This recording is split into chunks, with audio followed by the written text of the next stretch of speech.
กว่าจะมาเป็นโตเฮาในเวอร์ชันปัจจุบันมันบ่ได้ง่ายเลยสิมีไผฮู้ว่าเฮามีความพยายามมาขนาดใดเป็นคนที่บ่ได้เกิดมาจากความเพียบพร้อมแต่ก็เฮ็ดตัวเองให้พร้อมกับการเปลี่ยนแปลงที่จะเกิดขึ้นในทางข้างหน้าอยู่เสมอสิ่งที่พยายามมื้อนี้บ่มีไผเห็นแต่พวกเขาจะเห็นในมื้อที่มันสว่างแล้วเฮ็ดต่อไปถึงว่าสิบ่มีไผแนมมาก็ตามบ่ต้องรอให้พร้อมเพราะความพร้อมที่รอมันบ่มีอยู่จริงจะบ่รอให้ไผมาบอกให้เริ่มเพราะนี่มันคือชีวิตเฮาอย่าท่าแรงบันดาลใจจากไผเพราะบ่มีไผจะมาฮู้ปัญหาของเฮาได้ลึกซึ้งเท่ากับตัวเฮาเองเฮามาเฮ็ดปัจจุบันเพื่ออนาคตกันดีกว่า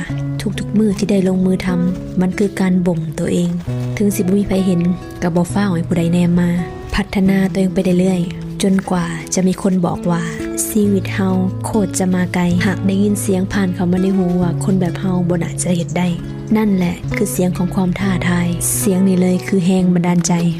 ถ้าอยากก้าวขาไปไกลแล้วไวกว่าคนอื่นอย่าสะดุดเสียงข้างทางอย่าเฝ้าพักข้างถ้ายังบ่ถึงจุดหมายอย่าอ่อนแออย่าฟ้าหมดกำลังใจ